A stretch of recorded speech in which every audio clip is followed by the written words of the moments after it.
umiyak.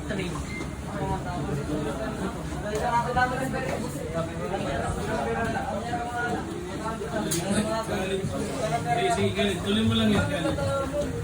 Hindi nagsisinas-start. Dami na yung chat. Ba't ka umiyak? Kuya, bitin hindi ka naman rin mag-umpisa.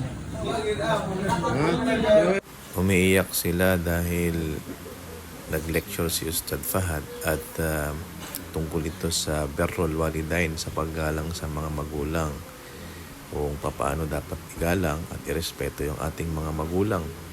At karamihan sa kanila ay namimiss nila ang kanilang mga magulang. Ilan sa kanila ay first time pa lang talaga na mawalay sa magulang ng matagal, na kagaya nito 1 month. Kaya kita mo sila, lalo na nung pinangaralan na hindi sila sumusunod sa magulang, dapat nire-respeto nila at binibigyan ng halaga. So yun, kita na natin dito yung ibang mga brothers natin.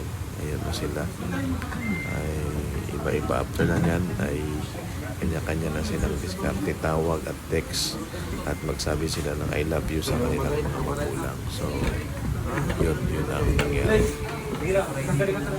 Sunod-sunod lang. Makadinig tira.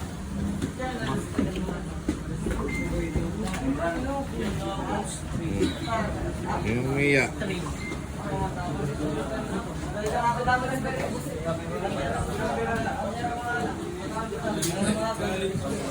Sige, tuloy mo lang yan. Hindi nagsisinas-start. Dami na yung chat. Ba't ka umiyak? Kuya, bitin hindi ka naman rin mag-umpisa. Ba't umiyak ka? Skip po yun yung Yan ko.